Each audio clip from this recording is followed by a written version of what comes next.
1. So here's my story. My partner and I had just become parents and were looking for our first home. We found an older house built in 1910 to 1920, which seemed perfect. Next to a good school and close enough to family that could help out with our daughter. Everything seemed fine for the next couple of years, but there was always a heavy type atmosphere there. It was hard to explain. Like you were being watched. My wife was first to notice it, and I would always brush it off as there is nothing to be scared of type mindset, as I was highly skeptical of any type of paranormal activity, and I always trusted the if you can't see it then it don't exist mentality. How wrong I was, it turned out. The first real signs were things would go missing and then suddenly turn up in the most peculiar places, like photos and my watch which ended up in the bath. But most of the time, things seemed to find their way to the walk-in wardrobe that was in the master bedroom. My daughter woke us up in the night to tell me someone had just walked out of her window. As she grew, she would complain that the man was in her room and she could not sleep. I was still not believing that this could be a ghost, so would comfort her and stay with her until she returned to sleep. And I watched the black, like shadow thing, which I can only describe as darker than the shadows around it, move from the corner of the room and out the window. I went back downstairs and sat on the sofa, where the deepest growl I have ever heard, which completely took me by surprise, as it sounded like it was right in my ear. I jumped out of my skin and thought I needed a drink. I went to the kitchen, and I could hear laughter in the living room. I could not think of any logical reason for it, so went back upstairs and sat in my daughter's room for the rest of the night. But nothing more happened that night. Things escalated to the point every night around 2 a.m. you would hear walking up and down the stairs so loud that we nicknamed whatever it was Mr. Boots. When my daughter was around 10, we would get massive bangs in the middle of the night so loud when it first started, I honestly thought we were being burgled. I would run down the stairs, only to find nothing, not a thing out of place. I had the plumbing checked and the electrical, but all was good.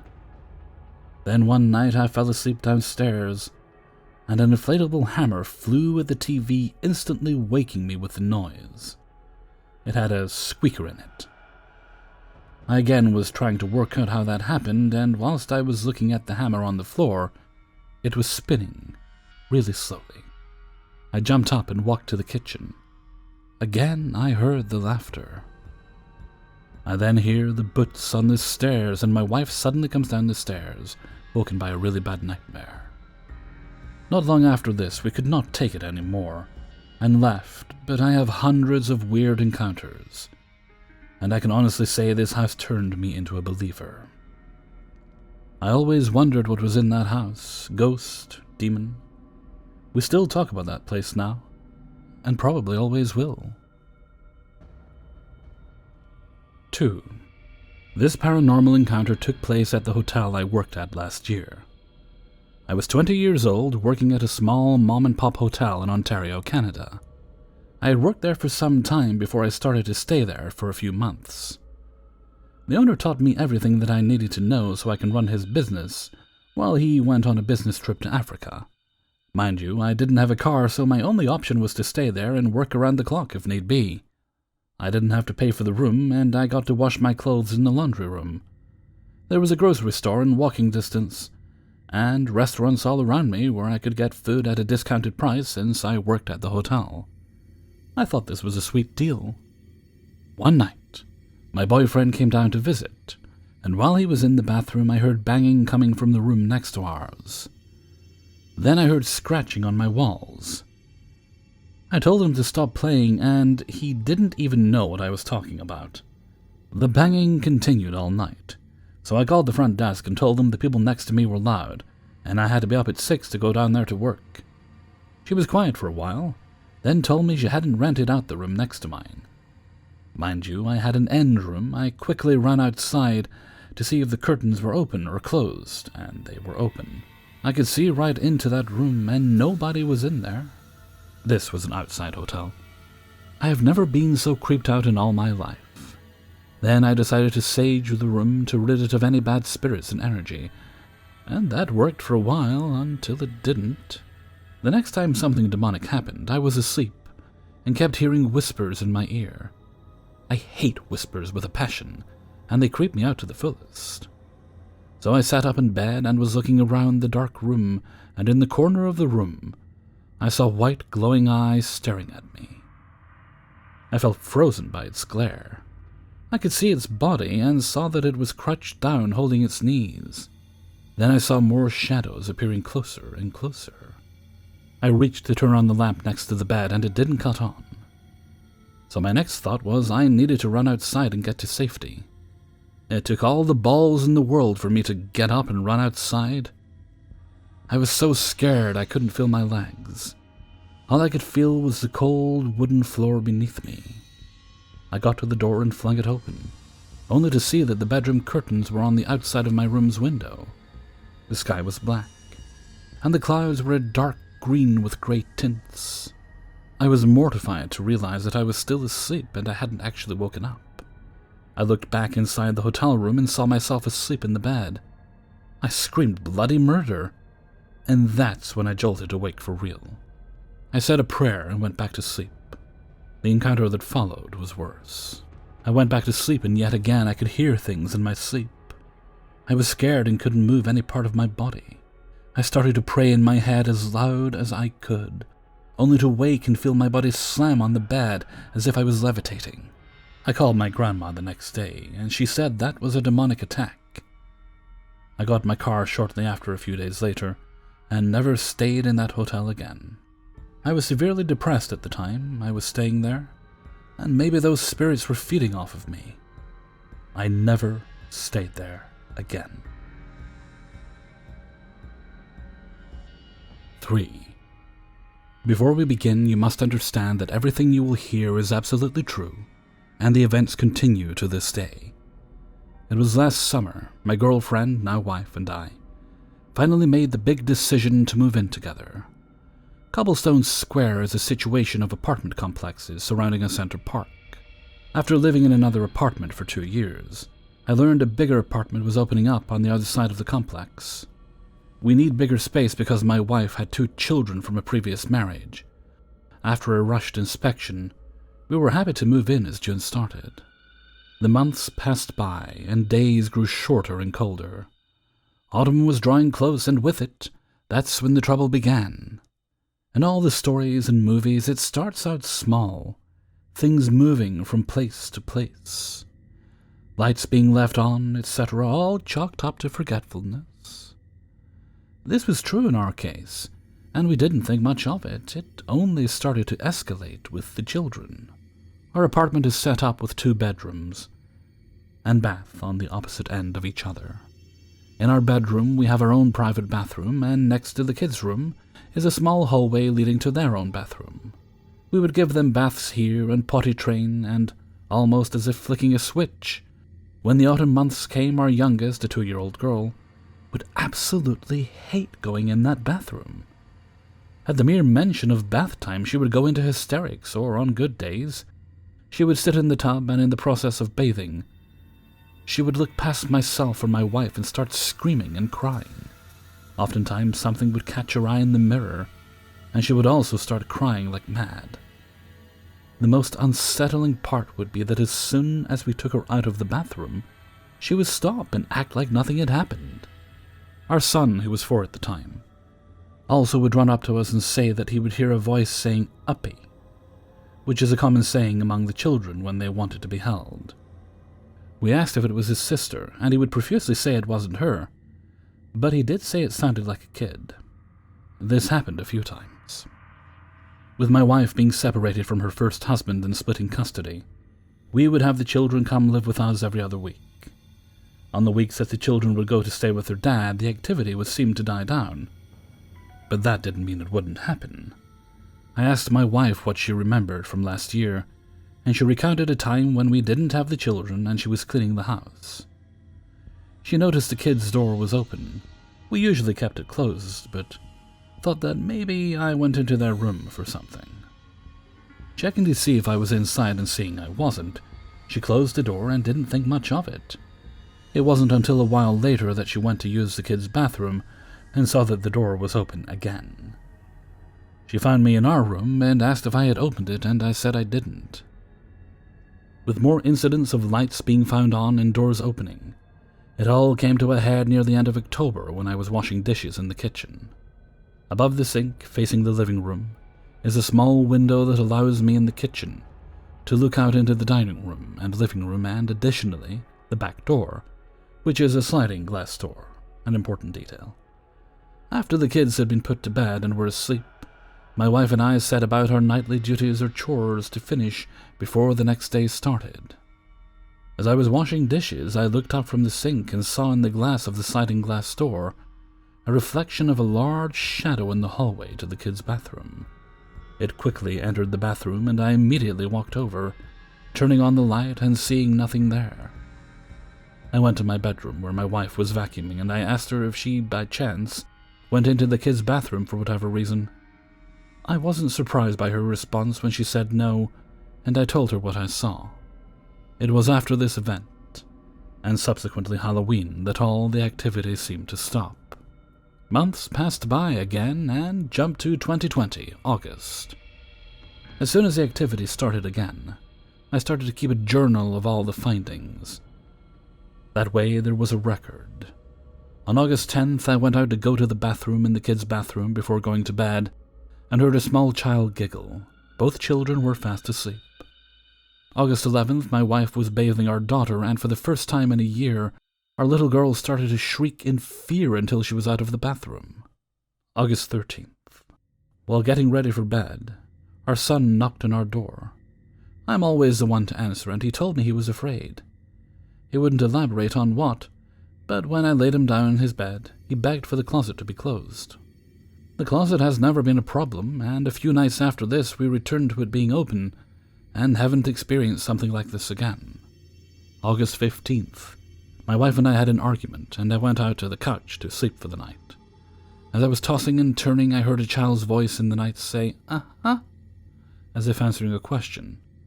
I forced myself to go to sleep. Both myself and my wife have caught our son speaking to himself as well. My wife told me that once she heard him saying, "Oh, stop it, you're hurting me." And when she went to go check on him, he was in the hallway by the kids' bathroom holding his arm. During the daytime, the kids were playing, and both me and my wife were doing our own thing.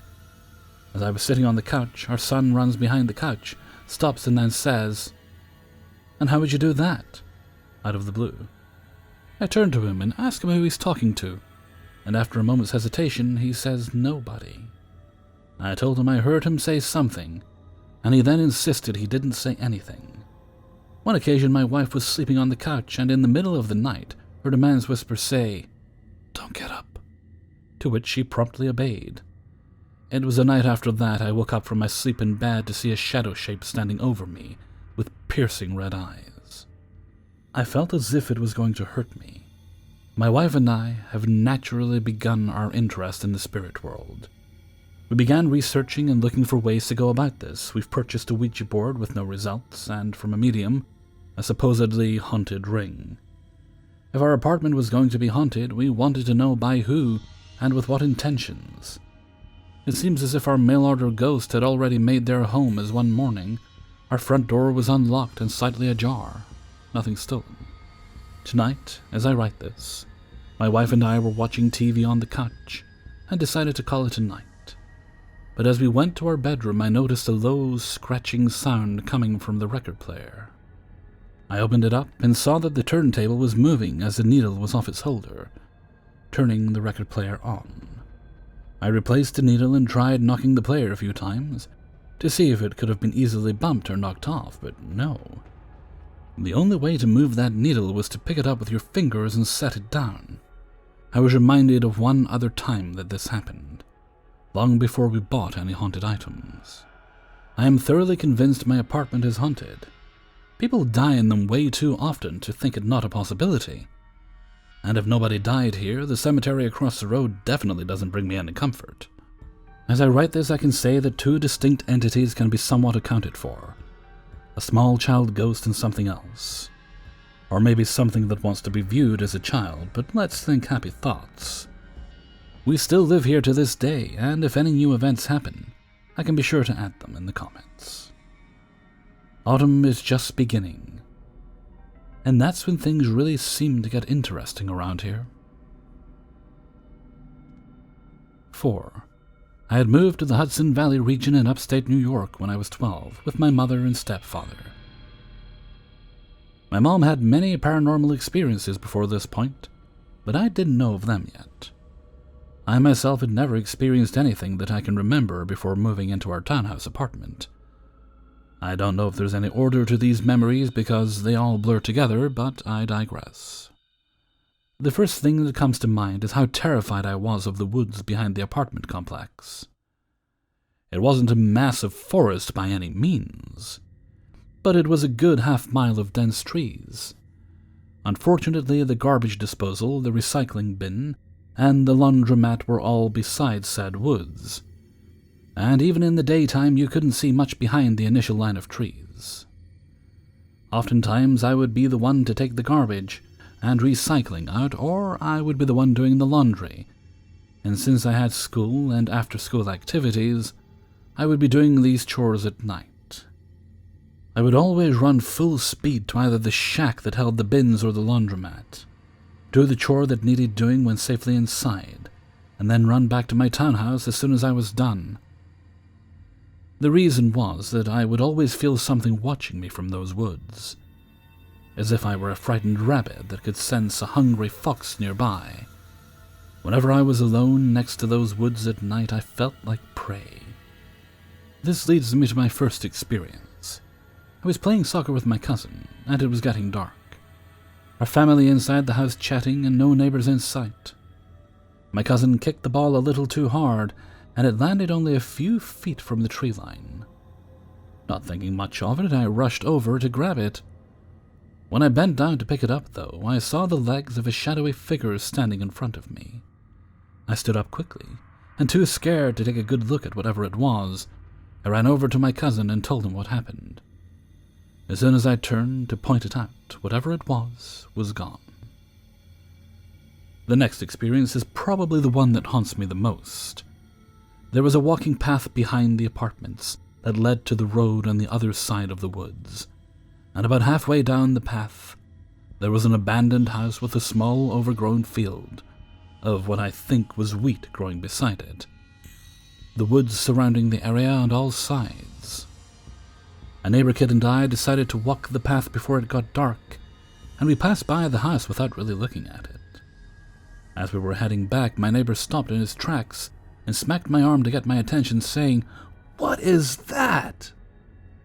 I followed his gaze to find a tall figure standing in the field well above the stalks, which had to have been at least 5 feet high. The thing had the body of a man, but from its head came these long antlers. I froze for just a moment, staring in disbelief, when the neighbor kid grabbed my arm and yelled, "Run!" We booked it home, and after parting ways that evening, we never spoke of the incident again. The last story is actually my mom's. It was late, probably around midnight, and everyone in the house but my mom was asleep upstairs. She couldn't go to bed, so she stayed up watching TV until she felt tired. In the middle of the show, she heard what sounded like a small kitten mewling outside the living room window. She ignored it and the noise stopped, so she continued her show. Once again, she heard the sound of a kitten crying, so she paused the TV and went outside. She looked everywhere, but she couldn't find anything. Before going back inside, though, she heard the sound again, this time underneath our family car in the parking lot, a good 10 feet away from the original sound. She walked up to the car and looked underneath it, as well as under the surrounding cars, but again she found nothing. Feeling like she was losing her mind, she turned to go back inside, when she heard the mewling again. But this time, it was coming from the tree line, which was nearly 20 feet from the car. She told me she felt a shiver run down her spine, and she realized the mewling sounded like it was on a loop. Feeling as though something was trying to lure her into the woods, she turned on her heels and ran back to the house. locking the deadbolt on the door as soon as she got inside. She and I have had discussions about these experiences a lot, and she wonders if it was a Wendigo or some other kind of cryptid. What do you think? 5. I grew up in a haunted house. The house was and still is very innocuous. Just a single-story brick home with a tiny front porch, really more of a stoop, and a 2-car carport. It was built back in 1971 on land my mom's adoptive father owned. It was surrounded by rice and soybean fields and cow pastures. I had forgotten until my dad mentioned it. There was an old house on that specific spot that was torn down due to extreme disrepair. Strange things occurred in the house from the moment my parents moved in. My dad worked for a pipeline company at the time, doing what was known as suitcasing. My mom says that one night, while she was pregnant with my older sister, and my dad was suitcasing, she woke up to him calling her name, saying he was home. She even saw his shadow pass over the bedroom doorway, but he never walked into the room and didn't answer her question about why he was home early. She got up and looked around the house before thinking, screw this, and going back to bed. My mom doesn't get flustered by much. I think she gets it from her mom. My older sister was born in late 1972. In 1977, my mom miscarried her second pregnancy. The doctor said the baby was a boy. After the miscarriage, she and my dad would randomly hear a baby crying at night. They would wake up to the baby's cries. Dad would always search the house, and even the yard just in case. For a few years they lived in Indiana, and another family lived in the house. As far as we know, they never experienced anything. In January of 1981, I was born in Indiana. When I was a few months old, we all moved back to Louisiana because my grandfather requested it so he could spend time with his granddaughters. He had also begun having health problems.